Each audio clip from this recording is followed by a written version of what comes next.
नमस्कार दोस्तों, स्वागत है हमारे चैनल पर एक नई मोटिवेशनल स्टोरी के साथ। तो आज की स्टोरी बहुत ही पावरफुल मोटिवेशनल स्टोरी होने वाली है, तो वीडियो को लाइक और चैनल को सब्सक्राइब कर दीजिए। Motivational story for success in Hindi. जब लोग जीवन में काम करना शुरू करते हैं तब उन्हें बहुत ज्यादा दर्द होता है, तकलीफ होती है, उन्हें बहुत ज्यादा हद करना पड़ता है और ये बात उनसे बर्दाश्त नहीं हो पाती है। उनका शरीर जवाब दे देता है और वो उस काम को छोड़कर किसी और तरकीब से सफल होने का प्रयास करते रहते हैं। लेकिन याद रखिएगा, इस प्रकार से कोई भी व्यक्ति जीवन में सफल नहीं हो पाता है। याद रखिएगा कि सफलता का मार्ग मेहनत, दर्द और तकलीफ से होला गुजरेगा और यह आपको सहना ही पड़ेगा, तो इसके लिए आप हमेशा तैयार रहिए। तो चलिए इस बात को एक कहानी के माध्यम से समझते हैं। एक बार एक मूर्तिकार अपनी छीनी और हथौड़ी से एक पत्थर को भगवान की मूर्ति का आकार देने का प्रयास कर रहा था। जैसे ही वह छीनी पर अपना हथौड़ा चलाता, वो पत्थर चिल्लाने लगता और कहने लगता कि ये क्या कर रहे हो, मुझे इतना मार क्यों रहे हो, मुझे बहुत दुख हो रहा है, तकलीफ हो रही है, पीड़ा हो रही है, मुझे अपने हाल पर छोड़ दो और यहाँ से चले जाओ। मूर्तिकार ने उस पत्थर से कहा, मुझे बहुत अच्छे से पता है कि तुम्हें बहुत ज्यादा दर्द हो रहा है, तकलीफ हो रही है और तुम बहुत ही ज्यादा पीड़ा में हो, लेकिन यदि आज तुमने इस दर्द को नहीं सहा, इस तकलीफ को नहीं सहा, तो जीवन भर तुम यही इसी प्रकार से पड़े रहोगे। मुझे पता है कि तुम आगे बढ़ने की अपार संभावना है, तुम एक बहुत अच्छे पत्थर हो, लेकिन यदि तुम इसी प्रकार से रहोगे तो कभी भी आगे नहीं बढ़ पाओगे। इतना कहकर मूर्तिकार औजार उठाए ही थे कि पत्थर फिर से चिल्लाने लगा, गिड़गिड़ाने लगा, विनती करने लगा कि मुझे अपने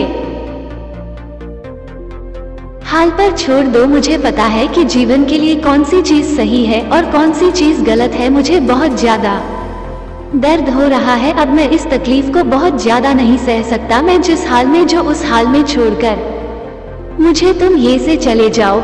उस मूर्तिकार फिर से उस पत्थर को समझाने की कोशिश की, ज्यादा अधीर मत बनो और अपने सब्र को बनाए रखो थोड़ी देर और इस दर्द को सहो। यदि इस दर्द को सह लिया तो मैं भगवान की मूर्ति के रूप में तुम्हारी स्थापना करवाऊंगा और फिर दूर दूर से लोग तुम्हारी पूजा करने आएंगे और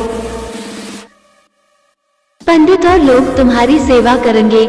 लेकिन पत्थर ने उस मूर्तिकार की एक भी बात नहीं मानी, वो चिल्लाता रहा और अपनी बात पर अड़ा रहे। मूर्तिकार ने उस पत्थर को समझाने की बहुत कोशिश की, लेकिन वो पत्थर नहीं माना। अब मूर्तिकार भी थक चुका था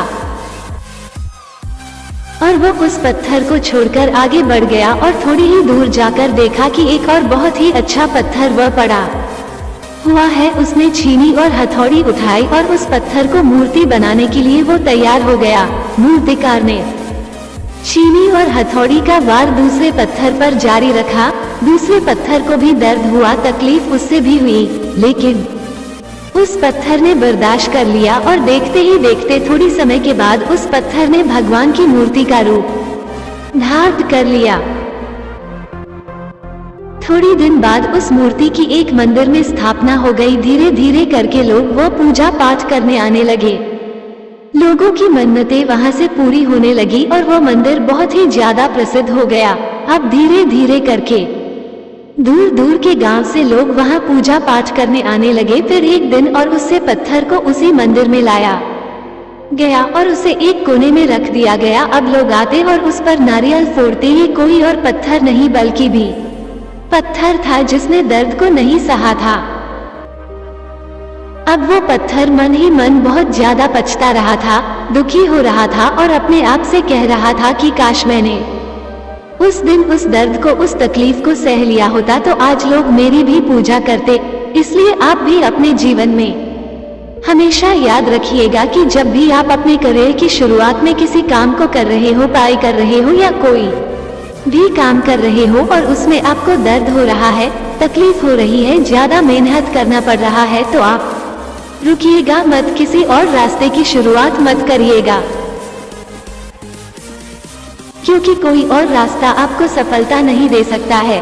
आपको उस दर्द को, उस तकलीफ को सहना ही होगा और उस दर्द को, उस तकलीफ को सहकर आप ज्यादा मजबूत बनेंगे और तभी आप अपने जीवन में आगे बढ़ पाएंगे। और जीवन में हमेशा याद रखिएगा कि आपको पहले पत्थर की तरह नहीं बल्कि दूसरे पत्थर की तरह बनना है।